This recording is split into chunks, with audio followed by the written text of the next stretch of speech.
پھر اشفاق احمد صاحب مرحوم تھے، یہ ڈرامہ رائٹر، ان سے اچھی سلام دعا تھی میری.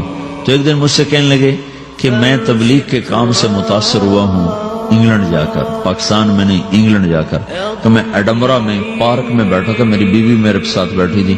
تو ایک جماعت آئی، انہوں نے آ کر اذان دی مغرب کی اور نماز پڑھی.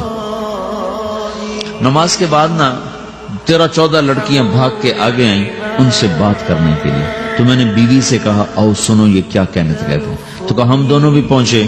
تو جس نے جماعت کرائی تھی نا اس کو ایک لڑکی آگے بڑھ کے کہتی آپ کو انگلش آتی؟ کہی آتی ہے. کہی آپ نے کیا کیا ہے؟ کہی ہم نے اپنی عبادت کی. تو وہ لڑکی کہنے لگی آج تو اتوار نہیں ہے. تو اس نوجوان نے کہا کہ جی ہم دن میں 5 دفعہ کرتے ہیں، صرف اتوار کو نہیں، روزانہ 5 دفعہ. وہ لڑکی کہنے لگی یہ تو بہت زیادہ ہے، آپ اس کو کیسے نبھاتے ہیں؟ تو اس نے اس کو جواب دیا. 2-3 سوال اس نے اور کیے، جواب دیا. تو کہنے لگی اچھا بہت مہربانی. اس نے اسے ہاتھ بڑھایا آگے ملانے کے لیے نا. تو وہ نوجوان کہنے لگا میں آپ سے معافی چاہتا ہوں، میں آپ کو ہاتھ نہیں ملا سکتا. تو اس لڑکی نے کہا کیوں؟ کہ یہ ہاتھ میری بیوی کی امانت ہے اور کسی کو نہیں لگ سکتا.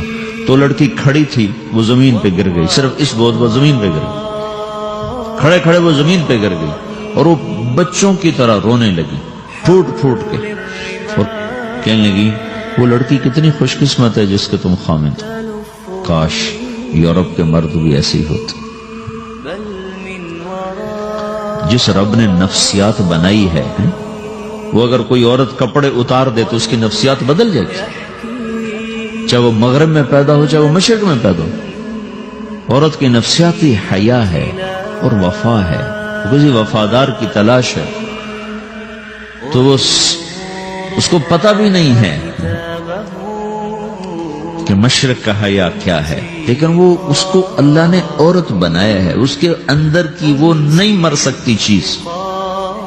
کاش یورپ کے مرد بھی ایسے ہوتے.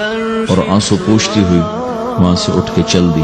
تو اشفاق صاحب مرحوم کہنے لگے میں نے اپنی بیوی سے کہا بانو آج وہ تبلیغ ہوئی ہے کہ لاکھوں کتابیں بھی چھپ جاتی، وہ کام نہ ہوتا جو یہ نوجوان اپنے عمل سے کر دیا.